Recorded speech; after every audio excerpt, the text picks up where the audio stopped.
Bismillahirrahmanirrahim. Assalamualaikum warahmatullahi wabarakatuh. Alhamdulillahillazi jala sahru ramadana sahru siyam wa unjilal Qur'an hudal linnasi wa bainatim minal huda wal furqan. Asyhadu an la ilaha illallah wahdahu la syarikalah. Asyhadu anna Muhammadan abduhu wa rasuluhu la nabiyya ba'da. Allahumma fasholli wa sallim wa barik ala Muhammad wa ala ali Muhammad wa sahbihi wa man tabi'ahu ila yaumil qiyamah. Puji serta syukur kita panjatkan kehadirat Allah Subhanahu wa Ta'ala atas rahmat dan karunia-Nya. Pada hari ini Allah masih memberikan kepada kita jatah umur. Mudah-mudahan kita mampu memanfaatkan jatah umur yang diberikan Allah kepada kita untuk meraih ridhonya baik dalam kehidupan kita di dunia dan di akhirat. Salawat dan salam semoga tercurah kepada Nabi kita, Nabi besar Muhammad Sallallahu Alaihi Wasallam, sebagai panutan, sebagai junjungan kita, sebagai orang yang kita harapkan nanti syafaatnya di yaumil akhir.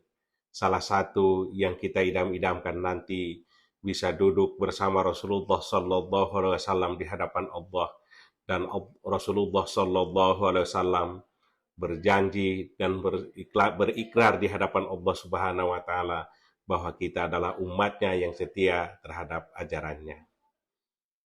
Hadirin jamaah rahimakumullah, anak-anakku, siswa-siswi SMA PGI 2. Mari kita bermohon kepada Allah Subhanahu wa Ta'ala, mudah-mudahan Ramadan tahun ini 1444 Hijriah, Allah masih memberikan kepada kita sebuah kesempatan, sebuah waktu untuk meraih dan meraup kenikmatan ibadah di hadapan Allah Subhanahu wa Ta'ala. Kalau sekiranya jatah umur kita sudah sebentar lagi di dunia ini, mudah-mudahan Allah masih memberikan kepada kita kesempatan untuk bisa beribadah sebanyak mungkin, seikhlas mungkin, sekuat mungkin, yang mudah-mudahan ibadah kita pada bulan Ramadan yang akan datang menjadi ibadah yang terbaik bagi kehidupan kita. Hadirin jamaah rahimakumullah, Allah mewajibkan kepada kita melaksanakan saum Ramadan. Bukan hanya sebatas kewajiban antara hamba dan Tuhannya, atau ketaatan kita kepada Rasulullah Sallallahu Alaihi Wasallam, tetapi ketika Allah Subhanahu Wa Ta'ala memberikan kepada kita kewajiban untuk melaksanakan sebuah ibadah, pada hakikatnya ada hikmah, ada manfaat yang terselubung dalam setiap aspek ibadah yang diberikan Allah kepada kita. Apakah itu ibadah saum, apakah itu ibadah sholat, apakah itu ibadah zakat, infak, dan sodako, semua ibadah yang telah ditetapkan Allah kepada kita melalui Rasulnya, pada hakikatnya adalah membawa hikmah bagi kehidupan kita, baik kehidupan kita secara pribadi, kehidupan kita bermasyarakat, bahkan kehidupan kita nanti di yaumil akhir. Hadirin jamaah rahimakumullah, jika kita berbicara tentang Ramadan, Ramadan adalah merupakan sebuah nama yang diberikan Allah kepada kita yang dikaitkan dengan ibadah. Allah Subhanahu wa Ta'ala selalu setiap bulan Ramadan kita mengupas dan membicarakan tentang ayat yang terdapat di dalam surat Al-Baqarah yang sering dibacakan oleh para ustadz, para kiai ketika ceramah di bulan Ramadan, yaitu surat Al-Baqarah ayat 183 yang berbunyi, ya ayyuhallazina amanu kutiba alaikumusiyam kama kutiba alal ladzina min qablikum la'allakum tattaqun. Anak-anakku sekalian, ayat ini dimulai dengan ya ayyuhallazina amanu, hai orang-orang yang beriman. Kutiba alaikumusiyam, ditetapkan kepada kamu untuk saum. Di sini adalah iman. Karena iman ini adalah merupakan syarat. Ketika kita ingin mendapatkan hikmah dalam sebuah ibadah, ketika kita mendapatkan lezatnya sebuah kehidupan, maka apapun yang kita lakukan, syarat pertama adalah iman. Ketika di bulan Ramadan ini kita melaksanakan saum, tapi bukan dilandaskan dengan iman, maka kita tidak mendapatkan kenikmatan dalam beribadah. Apa sih iman itu? Iman itu adalah, kalau secara bahasa adalah percaya. Tetapi pada hakikatnya iman itu adalah ketika kita melaksanakan apapun yang kita laksanakan, apakah itu berbentuk ibadah, apakah itu berbentuk kehidupan kita, maka ukurannya, landasannya adalah iman. Ukuran apanya? Semuanya diserahkan, dipasrahkan dengan niat bahwa apapun yang kita lakukan adalah ibadah.